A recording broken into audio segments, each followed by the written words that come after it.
Good afternoon. I'd like to call to order a Planning and Development Committee meeting of October 15th, 2025.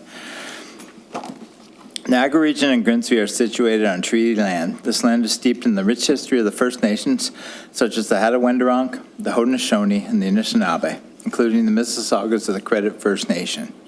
There are many First Nations, Métis, and Inuit people from across Turtle Island that live and work in Niagara today. The regional municipality of Niagara and the town of Grimsby stand with all Indigenous people, past and present, in promoting the wise stewardship of the lands on which we live.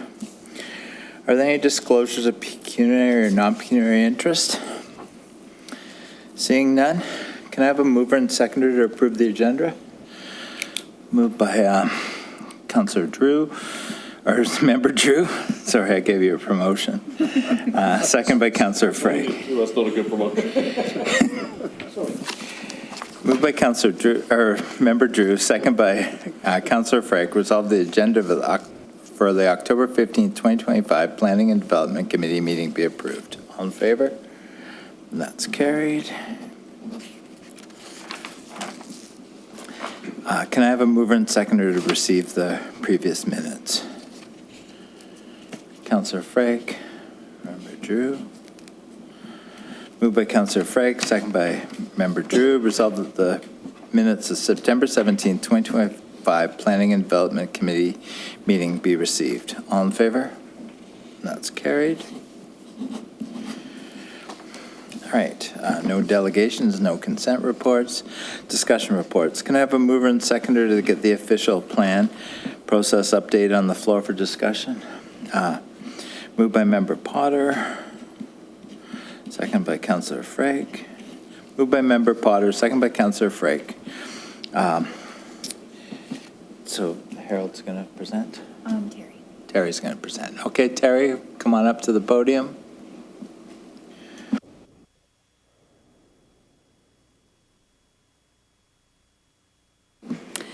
Thank you.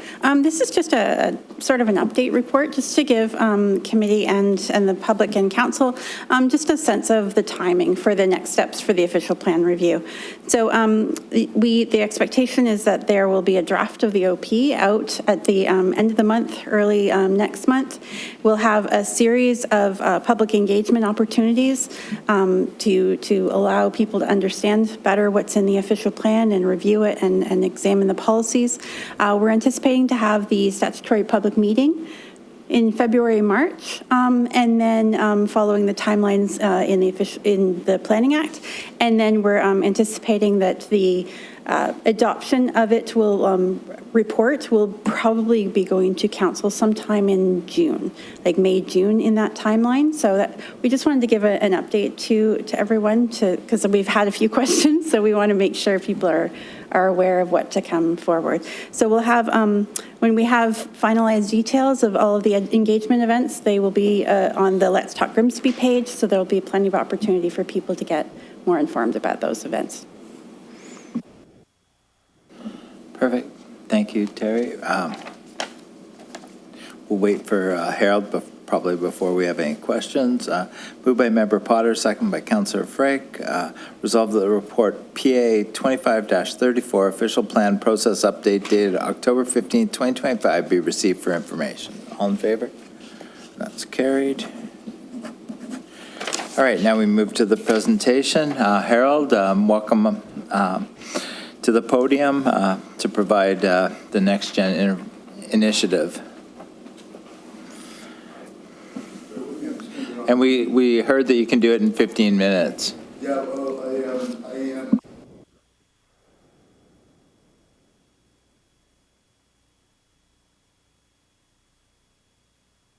Every meeting, if you're okay with that. There's a lot to talk about and not enough time. So I think it will make the meetings far more interesting as well. So let's just bear with me while I get onto Zoom here.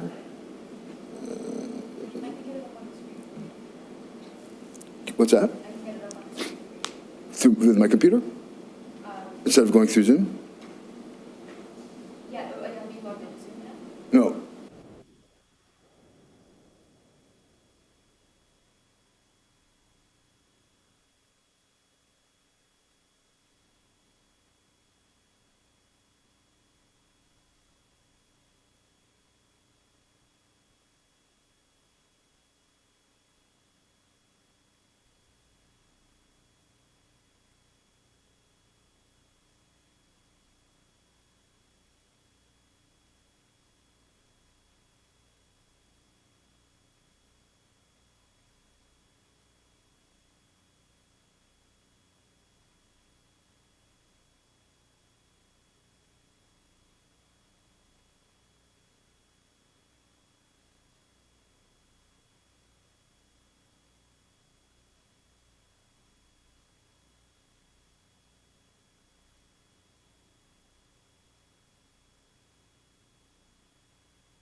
Great, thank you. All right. Thank you for your patience, through Mayor. I'm going to be presenting really something that we have planning and now development have been thinking for some time, and you know it's really a good time for us to begin to introduce yourselves and the town to some of the thinking that we're beginning to think about, because we think of you, of course, as a bit of a sounding board, and there are some ideas that have been germinating for some time. We are, undertaking some very significant studies. The official plan being one of the most important, because it is, the vision document that will guide, and it really is the hook off from which everything hangs with respect to decision making in the town when it comes to infrastructure, to parks, and of course land use and development. And so, and of course, we are at a juncture in this town's history where we are about to enter into a new chapter of its development. We have reached build out for the most part, and a new era of development is going to occur that I'm being a planner very optimistic about, and I think is going to be, if done right, can be transformative in a very positive way for the town. And so this, of course, has to be carefully considered and carefully thought out, and a lot of 25 years of my experience has largely been in the field of urban regeneration, as we call it, which includes infill, intensification, revitalization. That is my forte, and so I've done it in every province of this and territory in this country except but one. So I've worked in every municipality, every possible context you can imagine, from large cities to small towns, and grappling with how to do these things and how to do them well. So I'm quite excited about the future for Grimsby, and what my knowledge and experience might converge and come to bear here. I think with all the lessons I've learned. Now, of course, I'm not saying I know all of the answers, but I certainly have a good understanding of the tools and processes to get there. So. With that, I wanted to begin to introduce you to some early ideas around how we, as a department, are going to equip ourselves and get prepared for what's ahead.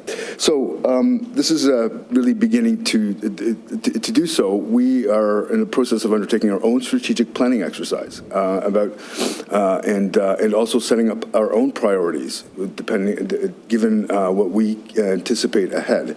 And so this is something I'm working with my staff to do, and something that is still in progress, but I think it's in a good enough form now that we can present some of these ideas, because they're exciting as well. And I think it's a good time to begin to introduce them. How we get them implemented and what actions come behind them are, of course, things that we'll continue to work with. But this is a good time to have maybe a discussion about it. Okay.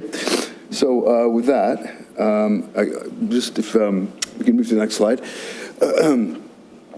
Just as a bit of an introduction, when we talk about this juncture that the town is at, and us entering into a new era, there's the unprecedented change is really as a result of kind of convergence of forces or factors. And a lot of them we know, but I'd like to just kind of reiterate them, and there might be others as well that you might want to add. But where we sit in this larger urban region, the Greater Toronto Hamilton area, that we are basically, by the shores of development, are lapping up against Grimsby. We are kind of next in line if you think about where the development pressures are and how they've been expanding out from the Toronto area. Our proximity is both an advantage and obviously something that we need to be aware of. The market appeal. This town has all of the qualities that, of course, we all know are quite charming and valuable and of appeal to a large population. And we have wonderful amenities and of course a new hospital and a potential GO station that is planned. There's a lot of things going for it in terms of ingredients and infrastructure. Not to mention a picturesque setting and a lake and an escarpment and all these wonderful things that one in a very small area area, frankly, packed all into a small box. The fact that we anticipate an economic turnaround, this is still a fast-growing region, fastest growing in North America. While there has been a bit of some hiccups with the, of course, the interest rates and I wouldn't call it a collapse, but the bursting of the bubble in terms of market housing. There's still a need for housing. It's just that the tenures have changed. We weren't serving up what the market wanted, and it wasn't just about investors and renting. It was also about families and other needs of the population that weren't being served. And those developers that have pivoted are benefiting from that and understanding that it's really about providing housing in the typologies that people want, and also that renting is really where it's at right now. Most people can't afford housing as it once was a decade ago. So that turnaround's just around the corner. When interest rates drop, there will still be market housing and a need for market housing, but nevertheless, we're a growing region. We are going to continue to grow. How that happens is going to be different, perhaps, than it was in the past, but in terms of the tenures and typologies, but the fact is there will still be demand for change. Not to mention, of course, that all of that population also needs places to work. And so there's an economic component to this, an employment component to this that is also, that we can also benefit from. And lastly, rapid transit. Probably one of the greatest forces, particularly with respect to the way the region currently grows and with provincial policy and what it dictates. It's rapid transit that really is where development goes, and in the scale that it does. So with the Grimsby GO station, we can't ignore that is going to be a significant force for change here. Now, it might be frightening and scary at first because it's going to be different than what Grimsby's accustomed to, but it doesn't have to be that. And it doesn't have to be, a lot of the transit-oriented communities that we see in and around the Toronto area at a scale that aren't necessarily what Grimsby is going to get. And we can support those densities, but they don't have to be in the same form. They don't have to be in 50-story skyscrapers. Not that 50-story skyscrapers don't necessarily result in walkable transit-oriented communities in and of themselves. It's really about what happens at the first 3 stories that matters more than anything. So, but that's going to be a significant change for Grimsby, and it's certainly an important force, part of this convergence of different forces and factors.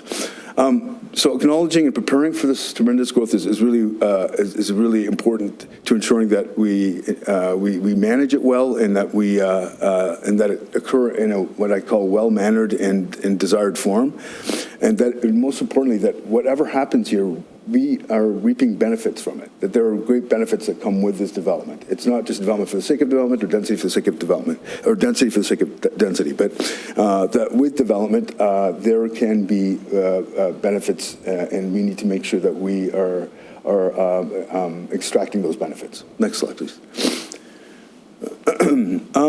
With big change comes big challenges.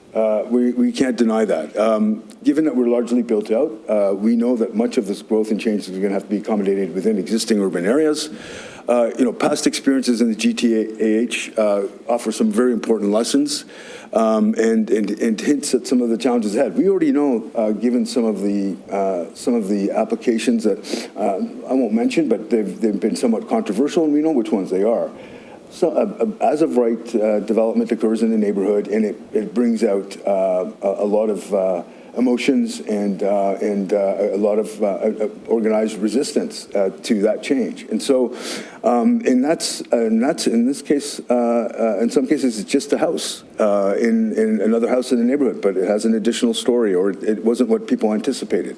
And so, there are ways in which we can correct that and mitigate that, but we're talking about a scale and change of a completely different scale and a different magnitude, and so we can't expect that there won't be tension or some resistance, and there's got to be some preparedness and some preempting that we must do on our part, and I'll talk a little bit about how we work to prepare the community for that change, and really it's about understanding what the fears are and heading on, and confronting them dead on.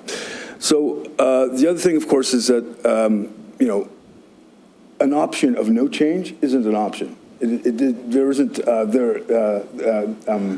for us to say, well, we don't want that, is not going to be a choice for us. And we can, what the past has shown us, and what other jurisdictions tell us that have tried to resist that growth pressure, is that you might be able to slow it down, and you might be able to, put it off for a bit, but it will come eventually. And the danger, of course, of saying no change rather than knowing that it's coming, accepting it, shaping it, molding it, and trying your best to extract the benefits out of it, as opposed to saying no to it, is that it's like a dam holding the flood. Eventually, it will break, and when it breaks, it's not just change; it's cataclysmic change. So it comes usually with an OLT direction as opposed to a community direction. So you end up getting the courts doing your planning for you, and you end up with an outcome that neither serves the applicant often and certainly doesn't serve the town. And those aren't the outcomes that we want. We want to be able to be in a collaborative, and we'd rather a collaborative spirit with our development community, trying to define and manage and shape that development so that it best serves everyone, including the applicants themselves. So being realistic and being and knowing and learning the lessons from other jurisdictions that have tried and failed to prevent change, and those that have succeeded in managing to direct and harness that change. So, what is Grimsby Next Gen? It's basically short for next generation. We as planners are kind of a weird folk. We have this ability to, work within the present day, but we're always thinking about the next generation. We are thinking in 20-year, 100-year terms. And so we always have this kind of 1 foot in the future, thinking about the implications, the precedent setting, what it means for the children and their children. And those are the kind of things that always sit in the back of our minds. And we can imagine imagine ourselves 20 years down the road and contemplate what this decision, albeit small, would mean down the road. And that's kind of the way we think. So it's a reminder for us, but it's also a reminder to everybody else that when we do planning and we talk about urban planning and we talk about the official plan, all that wonderful visioning is not something that we ourselves may experience. It's going to be for the next generation, often, that will reap the benefits of that thinking. And it's a human condition for us to be thinking about the future for our children's sake. And it's something that needs to be reminded.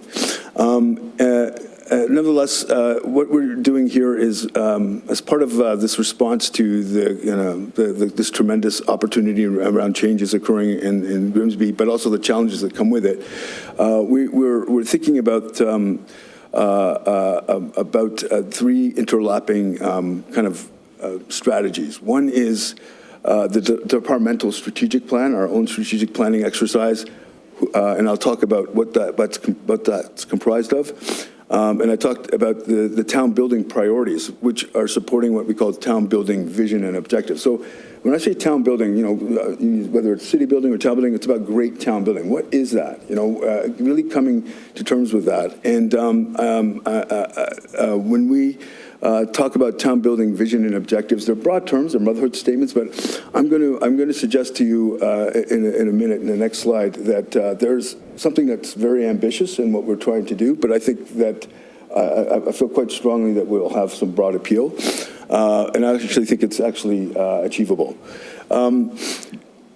The famous term, make no small plans. The vision and objectives that we are contemplating is that is really about a 100-year plan. But it can happen certainly within our lifetime, and I think it's certainly within reach. But it's basically a roadmap for harnessing growth and development in concert, of course, with town-initiated capital investments to bring to fruition a vision that Grimsby becomes, by all key measures, the best community in North America and a model 21st century town, and a model for 21st century town building.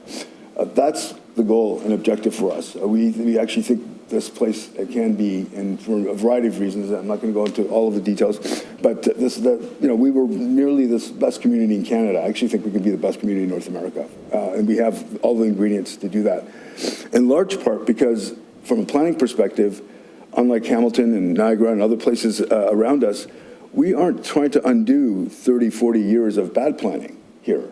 There isn't that really the kind of heaviness that comes with trying to turn two one-way streets back into two-way streets, for example. We don't have that kind of concern, which will take sometimes cities decades to undo, and all of the land use implications that has. As an example, we don't have those large glaring mistakes. There are things that, of course, that can be improved upon, but for the most part, the scale of the town and the fact that we are already sitting in a good place from a planning perspective means that we can think ahead and think progressively and move the town ahead of other places, and such that it can become a model for 21st century town building. The other thing that's important about this kind of visioning exercise is that part of achieving this is going to require us to have kind of the foresight and making those decisions, well-informed decisions. So we have to think about the present day, of course, but we always have to keep kind of thinking about the kind of future optimal condition.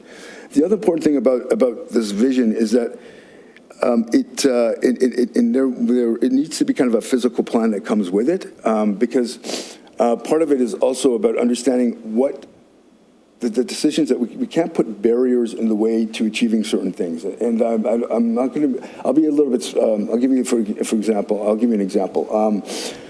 If we imagine a bridge connection somewhere that makes a lot of sense and is important in terms of linkages to the town, then we need to make sure that we either acquire or ensure that there's no impediments to that happening. And that might happen, and that might be something that we won't be able to achieve for 20, 30, 40 years. And so those kind of little decisions and making sure that we have kind of an overarching vision for what we want, and making sure that we put in place or the foundations for that to happen is what we need to think about now. And I think about, for example, the foresight of the Bloor Street Viaduct in Toronto. It was built to support a subway 50 years before the subway was ever built. That kind of thinking in terms of infrastructure and contemplating and anticipating that those things will happen eventually and let's get it in now is the kind of thinking I'm talking about. Of course, where it's viable and feasible to do so.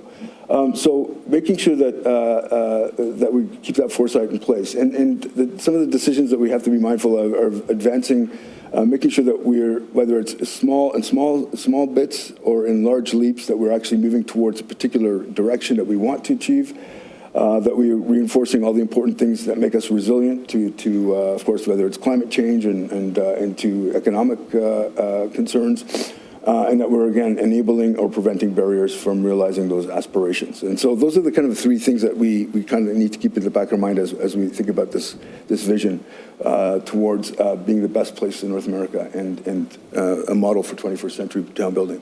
Next slide, please. This is the first time I'm presenting this. I'm sorry, it's a bit wordy, and I'm beginning to realize that how I could improve on it. But what I'm going to show you here is just a series of images that try to set the context for where we are in terms of urbanization and urbanism today.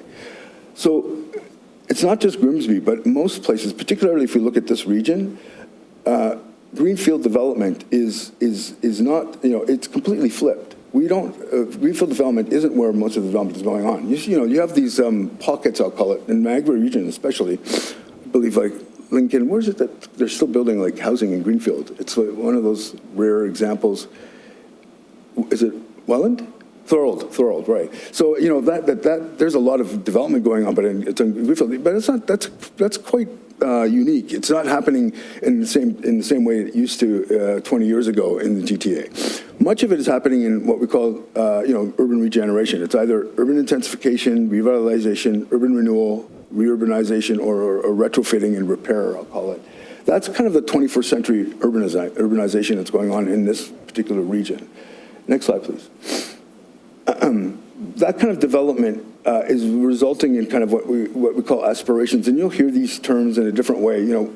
people talk about walkability all the time. It is the kind of aspiration for this kind of development, and whether it's new or it's fitting into an existing place that already has these qualities, or in developing it. In its development, it's resulting in that. So it's kind of taking a place that already exists, such as a more industrial or brownfield type place, and making it walkable through the development. So it's the development that's actually contributing and making these places better places. Green, of course, resilient and ecological is a term that we often hear. That diversity is being embraced, mixed use, inclusive, complex. Those are things that are also aspirations of this kind of development. Another thing that we're doing more and more of is that we're doing less about segregation and more about integration, but also ensuring that things aren't too shrink-wrapped to do only one thing, that they're multi-purposed, that they're flexible, that they're really adaptable to change. And of course, what's also very important, particularly to the younger generation, is authenticity, that these are contextual and that they fit in their place, that there's some relationship to the past or to the qualities of that are evident and are the strengths of that place. Next slide, please. So those are kind of aspirations that we see. Some of the challenges for this type of urbanism, and I've talked about some of them already. They are complex sites. Often they're contaminated. There's heritage. There are irregular sites. Sometimes they're consolidated from other properties. There's other things existing on the sites. So they're complex.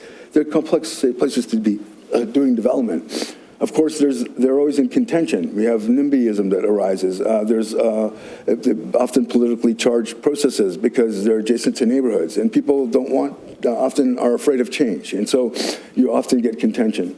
They're often highly scrutinized. There's multiple stakeholders and approving bodies involved. There's a lot of uncertainty because they're often negotiated. A lot of the applications that we are most contentious in Grimsby today are those ones, right? There's a heritage, there's a variety of different stakeholders involved, and there's constant negotiations going on. They're not easy to do, but when done well, the outcomes are great. And of course, they're risky. They're risky for the applicants especially, but for everybody. There's some risk involved. They're costly, they're lengthy processes. Next slide, please. Well, those are the challenges, but what drives their success are these qualities. The opportunity that they're experiential. One thing that the younger generation, or a lot of tourists today, what they're looking for is the experience of place. And so the wonderful thing about reurbanization or revitalization is they build on the qualities of experience, and they're often design driven in helping to create a much better outcome, or what we talk about when we say placemaking. They're engaging. Often a lot of people get involved in the process because they're concerned and there's a fear, but in doing so, they build capacity and understanding from the planning process. They're often strategic, trying to co-locate things, land uses. There's often a kind of domino of benefits that come with these developments if done well. So there's far-reaching benefits, and they attract other investment, for example, into an area. There's the contextual, as I said before, and the other thing is that they're enduring, that they're based on evidence and best practices. Often these developments do seek out other precedents and other examples. They're not trying to reinvent the wheel in most cases. Next slide, please. So the steps to get there. How do we get to a place where we're building development in an optimal way in these complex environments, and that they're achieving things and outcomes as I hope they would. Sorry, just turn that off.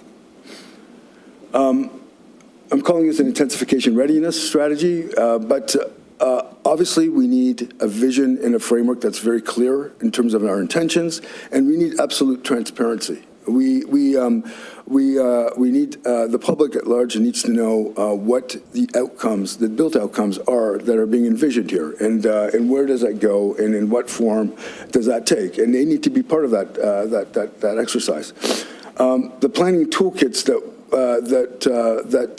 we use, that we give to applicants and that we use to assess applications, for example, they need to be consistent and they need to be clear about the desired outcomes. We need to build capacity and culture with our own staff, as well as the public at large, so that they're equipped to deal with more complex applications. I mean, there's a level of expertise that is required, and today there's steep learning, and often we do rely on other parties to assist us with that. But we'll continue to learn and build that capacity, and as these projects. As we engage with more and more of these projects, of course, we become more knowledgeable of them. Engaging and empowering the public is also an important aspect of this, making sure that they understand and that they are part of they have a co-ownership in the outcomes. And so their fingerprints are seen on the plans and they're participating. The processes like the charrette that we did for the downtown have to become more commonplace, and that they're both exciting and engaging, but that there's some real meaningful engagement, and people feel like they're being listened to. And lastly, alignment. Obviously, we need to make sure that everything's coordinated, plans, infrastructure, and incentives are all leading towards a desired outcome. Next slide, please. So lastly, what does this mean for us as a department? How do we succeed? We need to become an incubation of research and innovation ourselves. We need to be constantly keeping on top of things and understanding what best practices are. We continue to collaborate. We have to be integrated, interdisciplinary, and are becoming experts and subject matter experts ourselves. We have a heritage team that are experts in their field, and I'm an urban designer as one of my expertise, and we all have our own expertise. And that expertise, when we combine those around the table, of course, all help to enhance and improve on processes and outcomes. Providing more leadership, being both thought leaders and really trying to foster a culture of excellence is an important aspect of my value system, certainly, and I'm hoping to impress upon my staff. Communications, public engagement, and visualization. We need to be very good at that, especially when it comes to visualizing, communicating through visuals and not just words. Picture speaks 1,000 words, right? So we need to really, and we've been doing that with official plan in some of our engagement processes, and we need to be doing more of it. Lastly, outreach, not just in the process of an application review or a policy document, but ongoing outreach, public speaking engagements, other kind of campaigns to get people interested in the planning process and to build capacity and to discuss and advance ideas. So whenever we can get we have an opportunity to insert ourselves in the public setting and to talk about ideas is obviously going to help us. Next slide, please. I wrote an article some time ago in a journal where I talked about, for this century, there's got to be a complete shift of the way we used to do things, and there's a kind of a new agenda that needs to be established, particularly around urban design and how we design our communities that we live in. And I just wanted to walk you through some of those things because they very much are emblematic or kind of part of my philosophical take on things. Next slide, please. One of the things that we've lost touch with and that we need to get back to, and we are getting back to, is the first principles. We need to be designing things at the human scale. We often use that term, and that's the scale of pedestrian. But when we design things to the experience of a human being, we always get it right. And whether it's about the scale of a storefront or the height of a storefront and the width of a storefront, that it's actually designed to the way in which a pedestrian experiences it, not a car, and how we experience the street when with respect to shadow impacts, for example, and ensuring that wind and shadows particularly in the shoulder seasons, don't cast a chill at the time of the year when we most need that sun to encourage us to walk more, for example. Those kind of things really matter, and they need to be. We need to get back to those principles as a very first and important aspect of this new agenda. Next slide, please. The public realm, often sidelined, particularly in North America. It's in continental Europe. It's a central. There's a central understanding that the public realm, particularly in dense places, is the commons. This is where people give up their private space so that they can have this splendid common space. Because what you can do in a shared space is just economies of scale. You can create an extraordinary public square if everybody contributes to it, as opposed to having your own backyard, right? I mean, so we have in North America got hung up on private space, and really we didn't give much attention to public space over the years. There's got to be a reversal of that, and we are beginning to see that happening, of course, back in mostly major cities. But it's essential. It's a vital resource. It's a finite space. It's not just about roads. When I say it's the public realm, it's not just about parks. It's our streets become a very important aspect of connecting places, but they're places in and of themselves. They need to become places in and of themselves, not just routes to get from point A to point B, as an example. Next slide, please. And as we begin to densify and, the quality of the public realm, the streetscapes, the trees, the paving, all of that becomes really important to how one experiences a place and to mitigate that density.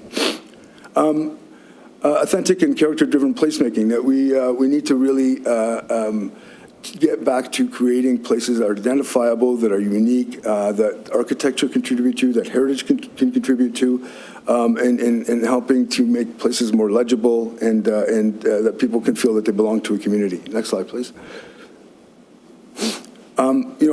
We got so hung up on segregating uses and simplifying cities and that they became banal, mediocre places, and we were afraid of mixing things together and complexity, and we need to get back to understanding the city is not always perfect. It's going to be a bit messy, and those messy places are the ones that people pay thousands of dollars to go see. I mean, it's not perfection that we're seeking for. We're seeking places that have a lot, that are rich in their diversity and in their mix, and that's complex. And some things aren't always going to fit, and some things are going to cause tensions. But sometimes out of those tensions come really great opportunities and wonderful outcomes.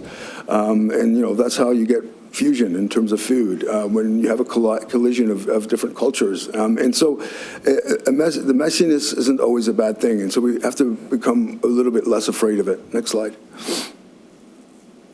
And just lastly, as a point, we have to do a better job of nurturing a culture and sensibility for design and excellence, and giving people the tools and the language to speak so that they can understand and also participate in the process. So those are just some important agenda items, just to help you to better understand where our kind of values are. Next slide. So, in terms of where we are in our strategic planning exercise and our priorities, and I'm probably going to leave it, we won't get to section 4. Yep. I'm just wondering, we're at about almost 35 minutes now, so I don't know, I think this might be a good spot to just stop for today there and see what questions or comments we have from members. Yep. So. And then we'll take it up at the next meeting, so. All right. Councillor Frake. Didn't even have my hand up, but thank you, Mayor Jordan.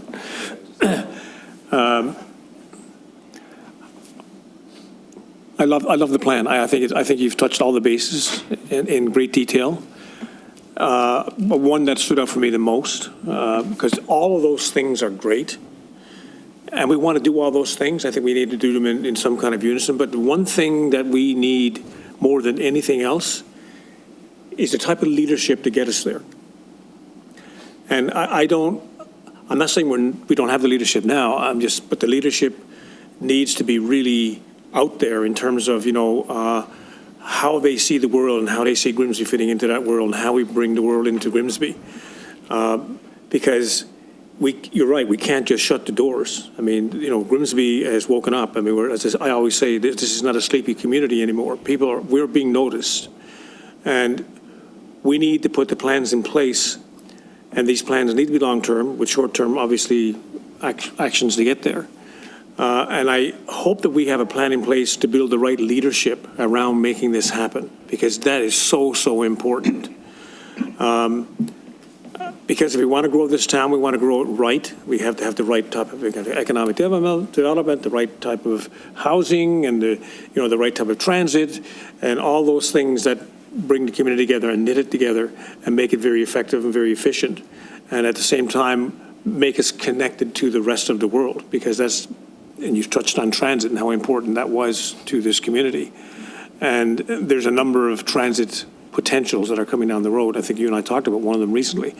There's the GO train, of course, and then there's the conventional transit bus system, and then there's possibly maybe transit across the lake. So we could become a really important transit hub if we do it right. So we need just to get ahead of it, and I think the way we get ahead of it is having the best leadership, the best trained leadership that we can possibly get to make all those things happen. And it's not going to happen in any one term of council, that's for sure, because things change from term to term, staff change from term to term, the world changes so as well. But I just want to make sure that we are really focused on the right type of leadership to get us to where you're talking about here, because all of this won't happen if we don't have that. And there's all kinds of questions I have on all the other things, but I mean, that's, to me, is the most important thing, is having that right, getting that right. Just my comments. Member Potter. Thank you, Mayor. Thanks, Harold. Wow. A lot to unpack there. So that's, it's a few observations. I mean, there's a lot more in the rest of the slide deck that I reviewed earlier. I'm a fan of planning. No plan, no future, basically. Setting out what I would call a long-term strategic plan, 100 years, whatever. Critical for me is how to execute on that. So I used the word roadmap earlier. Roadmaps are good. It tells you where you want to go, but it doesn't tell you how you get there. So I would maybe think about framing it as an action plan. What are those critical points, the critical path, whatever wording you want to use to actually fulfill that roadmap to success? What is success? And so a couple of things came to mind when I thought about success, and one of them is keeping the Grimsby residents at the center of all this. It's about them. It's about the future residents in 100 years' time. So in some respects, what you've got here, you're an expert planner. I'm not questioning that at all. But don't lose the audience. There's such a lot of information here. I would suggest you need to make it simpler. Not to say that, the audience is stupid by any means, quite the opposite. But there's too much information in here, and it's a lot to unpack. So simplification is always good, within the realms of you need the detail sometimes. You also used the word foresight. I'm seeing a lot of the discussion verging on what I call futurist thinking, which is getting a little bit, sort of out there. So maintain the foresight, but do the scenario planning attached to it. There's definitely things outside of Grimsby's control, QEW, GO train in some respects. There's a lot of things that are drivers, big risk elements of this framework that whilst, the mayor and the councillors can be advocates with the region and provincial and federal government, their final decision is maybe outside of this team's ability to deal with it. So what are those risks and how do you mitigate those risks? And, the risk framework of all this is critical. And so, start early with that risk framework and know what your critical risks are and how you can mitigate them. The other thing, although I know you didn't get to this, so I saw a lot of graphics later on, pictures of downtown Toronto and Bogota and lots of other kind of. What is the right size for Grimsby? What are the comparators that you've seen around the world of the 30 to 50,000 population? Whether that's the right metric, by the way, is another question. but 30 to 50,000, where are the towns at the 50,000 population thriving today, and what did they do as a learning curve for us to emulate in some respects? I wouldn't say plagiarize, but what did they do right, and what did they do wrong to get to that point, and learn from those sort of things. So I think there's lots here. It's a great start, but as you know, there's way more to do. So thank you very much. Member Drew. Through the chair, thank you very much for your presentation. Find it very visionary. It's comprehensive in terms of a number of things you've covered, and there's more information that you've provided us beyond that. It's complex, as you talked about, and perhaps building somewhat on Ian's points. Things like charrettes and so on, where you have the capability to interface with our citizens and let them get a glimpse of what can be, and at least the one that you had last summer was one where you did have specific examples from other jurisdictions that are somewhat comparable in terms of size or are beneficial. So my thinking is there has to be put together, and that's part of the planning process, is what's the sequence, what are the key building blocks? You talked about an important bridge, for instance, or physical structure, but what's the sequence required? Interested in hearing more about that type of thing. And the other thing that strikes me is the need for support beyond Grimsby. Just as an example, like at some point, not only Grimsby, but Ontario and beyond has to come to grips with changes in building code to be, really move to net zero type concepts, because as a country, we're not close to where other countries are, and we've got a huge distance to go. So where do we get the support for that, and how much of that can we do internally, irrespective of current regulations? So things to think about, but I think you've set some groundwork for some really exciting times. I'm excited about it. Thank you. Great, and I just want to thank you again, Harold, for that. And I think one thing that is resounding, and it's a small thing, but no change is not an option. And I think that there's people that want things to just stay the same. Well, that's a recipe for failure, in my opinion. We have to change, but we have to be in front of the change. And I think being at the cutting edge, like Member Drew said about net zero, I think that's where we have to lobby provincial and federal governments to accept that we need to move that way as a town, as a region, as a province, and as a country. And I think that this is a good first step. And Katie told me that you have about another 65 more slides. So that we'll continue that at another time. But and like Member Potter said, there's a lot to unpack here. But it's all good, and it's pushing to the forefront and getting other levels of government to accept that we need to change, we need to move forward. Resources are finite, and we need to make things more efficient. So just want to thank you for this portion of your presentation. Can I just, in closing, say I'm very, very pleased with the comments, and I want you to know I heard you. The keeping things simple, getting to the actions and the implementation aspects of this, being forward thinking and trying to make sure that we're doing our duty around things that we can control, particularly around whether it's net zero or other things that we frankly have fallen behind other municipalities on, that we should be ahead on, and so keeping it real as well. And so I think that you'll be pleased with the subsequent slides, because it gets to those points, and also keeping it relevant to Grimsby and but not just the scale, but where are we in our life cycle as a town? What are the things that we're grappling with, and other places that might be grappling with that as well? So thank you so much for your time and your comments, and it's going to get better and better. Great, thank you. I need a mover and seconder to receive. Moved by Member Drew, second by Councillor Frake. Moved by Member Drew, second by Councillor Frake. Result of the presentation from Harold Matty regarding the Grimsby Next Gen initiative be received for information. All in favor? That's carried.